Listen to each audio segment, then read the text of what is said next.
Si naciste en los 80, viviste una infancia que tus hijos jamás podrán entender. No tenías internet, no había celulares, y si querías entretenerte, tenías que hacerlo con tus propias manos. Hoy vas a revivir 7 de esas cosas que disfrutaste en los 80 y que tus hijos jamás podrán vivir. Y desde ya te advierto, te van a dar ganas de volver en el tiempo. Hoy tomamos fotos sin pensarlo. Disparamos, revisamos, borramos y repetimos hasta que todo se ve perfecto. Pero en los 80, cada foto era un compromiso. No existía eso de ver la foto al instante. La imagen quedaba atrapada en un carrete de 24 o 30, y 6 exposiciones, y hasta que no terminabas el rollo, no había manera de saber si las fotos eran un éxito o un desastre. Por eso se dosificaban. Cuando por fin llenabas el carrete, venía la misión de llevarlo a revelar. Había que encontrar una tienda de fotografía o un kiosco con servicio de revelado, entregar el rollo y esperar varios días. Sí, días. El proceso era químico, artesanal y no había atajos. En el mejor de los casos, podías pagar extra por un servicio más rápido. Pero la ansiedad seguía ahí.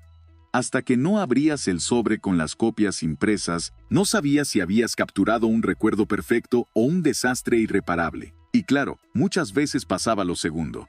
Fotos desenfocadas, cabezas cortadas, dedos tapando la lente, ojos cerrados, reflejos del flash en el espejo. Y lo peor, los carretes velados. Bastaba que la tapa de la cámara se abriera por accidente para que todas las fotos quedaran sobreexpuestas y arruinadas. En ese caso, el técnico del laboratorio solo te devolvía un sobre con un carrete en blanco y una mirada de lástima. Por eso, cuando una foto salía bien, tenía valor real. Era un recuerdo impreso que terminaba en álbumes familiares o en marcos sobre la mesa del comedor. No había copias digitales ni backups en la nube. Si querías compartir una foto con alguien, tenías que hacer una copia física o regalársela. En la actualidad hacemos llamadas en segundos. Sacamos el celular, tocamos un nombre y listo. Pero en los 80, llamar a alguien era un proceso que requería paciencia y precisión. No existía la marcación rápida ni la opción de corregir si te equivocabas en el último número. Si querías comunicarte, tenías que enfrentar al teléfono de disco. Estos teléfonos tenían un sistema mecánico simple pero implacable.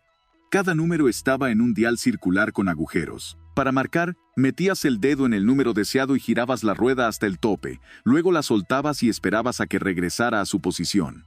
Y había que hacerlo para cada dígito. Si tu número tenía muchos 8s, 9s o 0s, la espera se volvía eterna.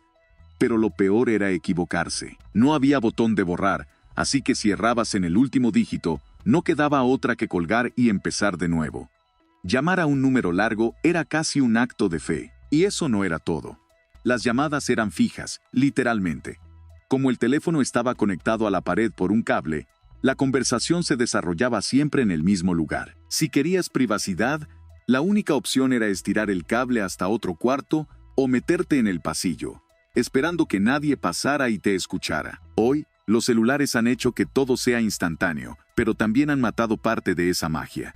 Ya nadie se esfuerza por recordar un número de memoria, ni siente la emoción de recibir una llamada esperada. Hoy, subir o bajar la ventanilla es una acción sin esfuerzo. Un clic y listo. Pero en los 80, abrir la ventanilla era casi una prueba de resistencia física. No existía la comodidad de los botones eléctricos. Si querías un poco de aire fresco, tenías que ganártelo. El mecanismo era simple, una manivela de metal o plástico que había que girar en círculos hasta que la ventanilla bajara por completo. Pero no siempre era tan fácil. Si el auto era nuevo, la manivela giraba sin problema.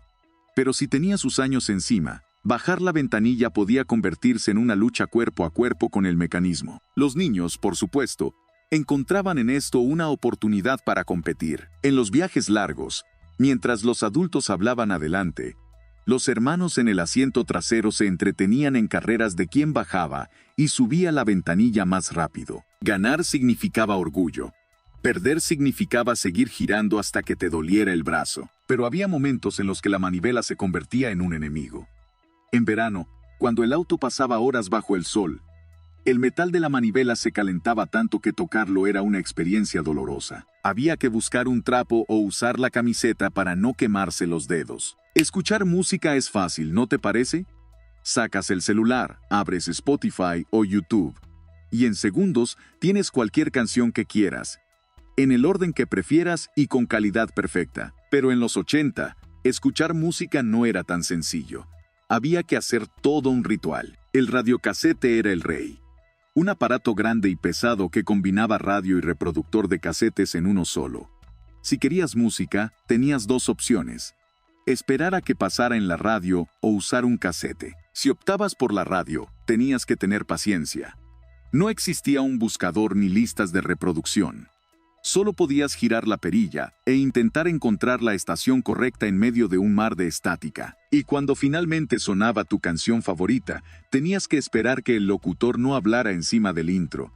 Pero lo más emocionante era grabar música. Cuando escuchabas una canción en la radio que querías tener, tenías que reaccionar rápido, presionar el botón de grabación en el momento exacto, rezando para que el DJ no interrumpiera con su voz o que la señal de la radio no se cortara. Y si querías hacer un casete con tus canciones favoritas, significaba horas esperando frente al radiocasete, con el dedo listo sobre el botón de rec. Los casetes tenían su propio carácter. Se rebobinaban con un lápiz cuando querías ahorrar batería.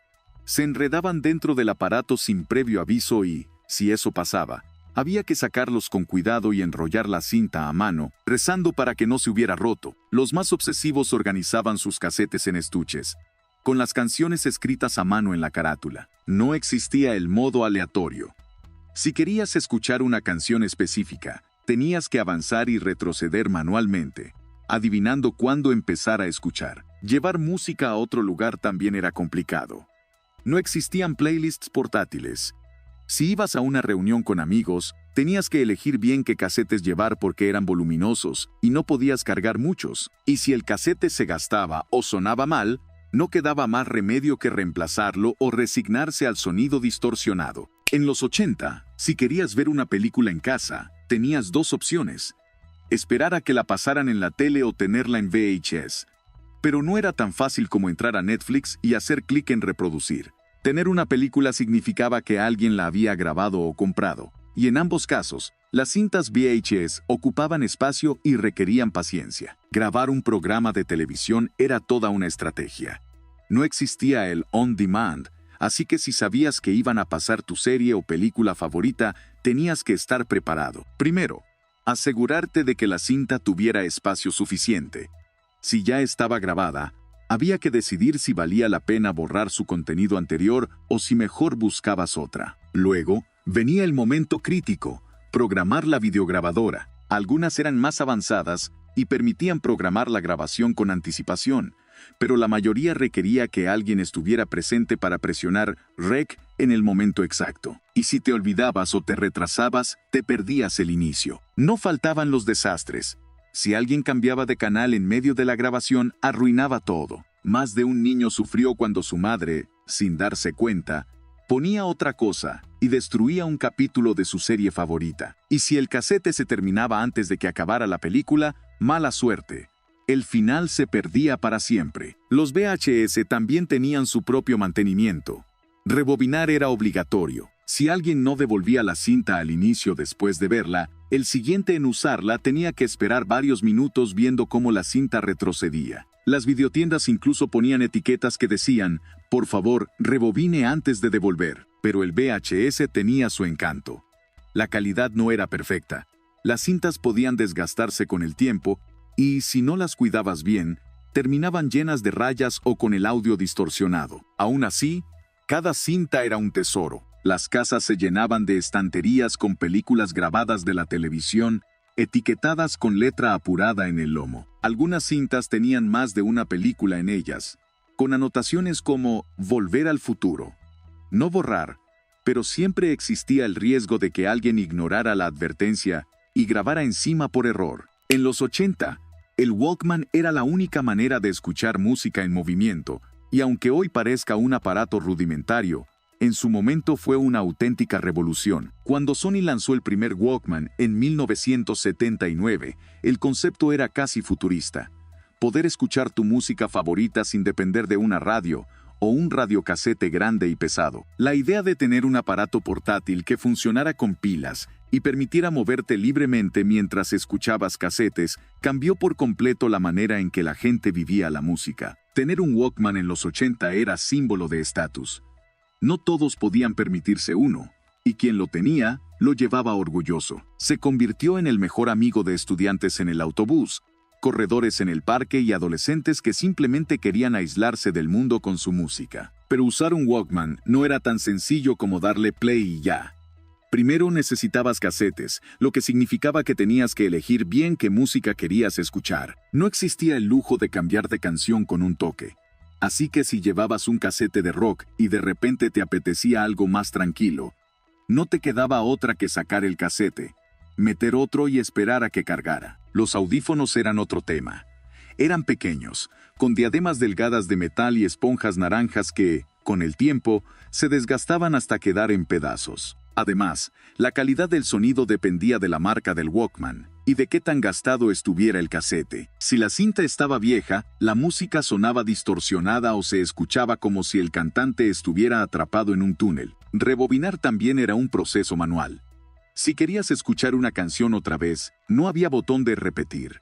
Tenías que rebobinar a ojo, tratando de adivinar en qué punto exacto empezaba la canción. A veces te pasabas, otras veces te quedabas corto, y terminabas escuchando fragmentos de otras canciones hasta dar con la correcta. Pero, a pesar de todas sus limitaciones, el Walkman tenía algo que los celulares y las plataformas digitales jamás podrán igualar: la emoción de tener tu propia música, en tu propio formato, sin interrupciones, notificaciones ni distracciones. Antes de que existieran los videojuegos con gráficos hiperrealistas, antes de que los niños pasaran horas frente a una pantalla, la diversión se encontraba en la calle, en el suelo, con las manos llenas de polvo y rodillas raspadas. Y si había algo que fascinaba a los niños de los 80, era construir circuitos de coches en la tierra. No se necesitaba más que un pedazo de suelo sin pavimentar, unas cuantas ramas y piedras, y sobre todo, mucha imaginación. No había tutoriales en YouTube ni instrucciones detalladas. Cada niño diseñaba su propio mundo en miniatura, excavando túneles, creando curvas imposibles y hasta agregando obstáculos para hacer las carreras más desafiantes. El proceso de construcción podía tomar horas. Se hacía un trazado en la tierra con un palo o con el dedo. Se cavaban pequeños túneles debajo de raíces expuestas. Se levantaban montículos de tierra como rampas y se colocaban piedras estratégicamente para simular una pista de verdad. Algunos niños incluso llevaban agua y la echaban en ciertos sectores para crear charcos y agregarle emoción al circuito. Por supuesto, no todo era perfecto. El clima podía arruinarlo todo en un instante. Si llovía demasiado fuerte, la pista quedaba destruida. Si alguien pasaba caminando sin mirar, podía pisar y arruinar horas de trabajo en segundos. Pero en lugar de enojarse, los niños simplemente volvían a empezar, con la misma emoción de siempre. Los 80 fueron una época única. No había internet, no había celulares, y la tecnología no nos resolvía todo con un clic. Pero quizás, justamente por eso, cada cosa se vivía con más intensidad. ¿Cuál de todas estas cosas crees que debería volver para que tus hijos las disfruten como tú? Cuéntame en los comentarios. Me encantará leerte. Si te gustó este video, recuerda darle like, compartirlo y suscribirte al canal para más contenido nostálgico. Nos vemos en el próximo viaje al pasado.